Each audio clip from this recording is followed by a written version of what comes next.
The 100-mile review. Woo! It's taken about 3 weeks to get to this point.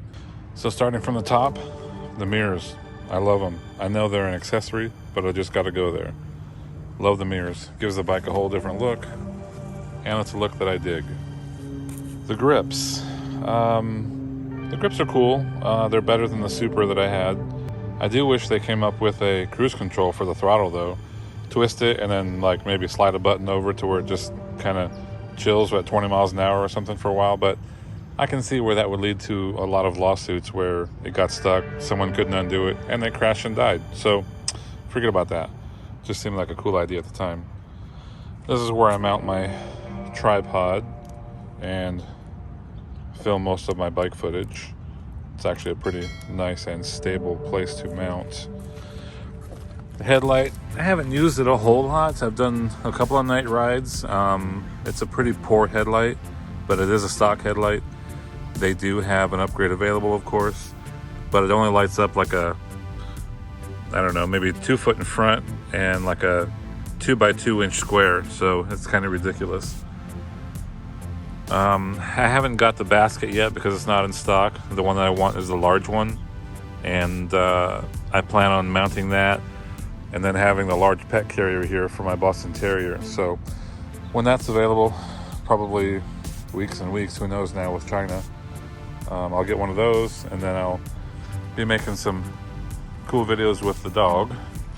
But for now, nothing. The brakes on this bike are amazing.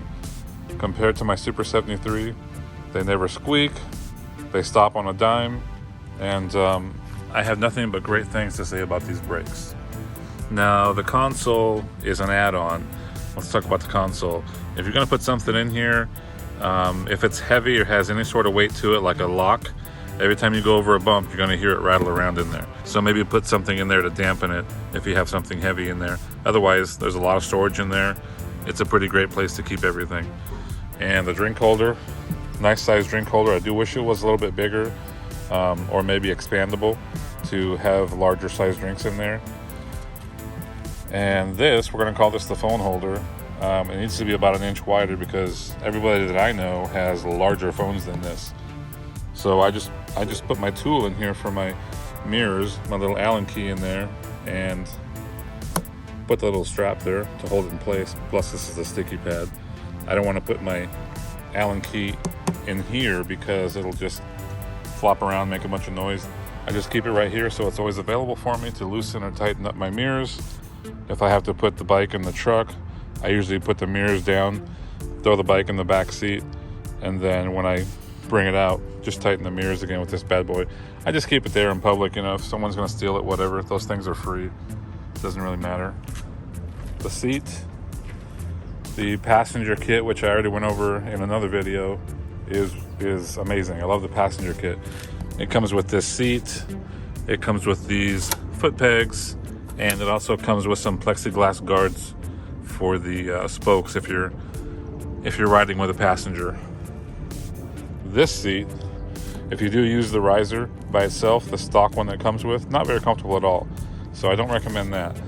But with the passenger kit, it gives it a nice smooth line, makes it look more like a moped, and it's way more comfortable.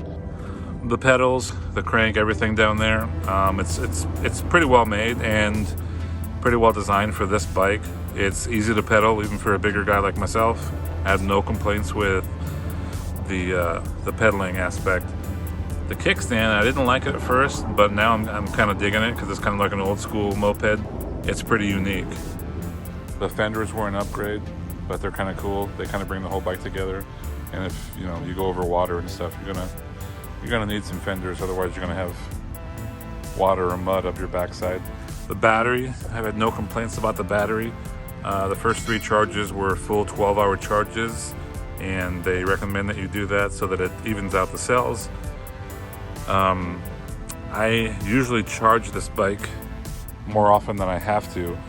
I've never run out of a charge yet, which is cool because nobody wants to be stranded with a 0 battery.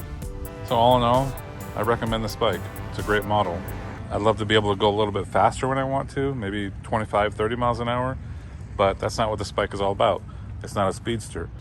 It's more of a utility bike, and I've used it as such. I've used it to get groceries. I've used it to carry some larger items. But like I said, I have to wait till I get that front rack to haul more things and have more fun in that regard. So RadRunner gets 2 thumbs up from me. There's one. There's the other. Not a sponsor.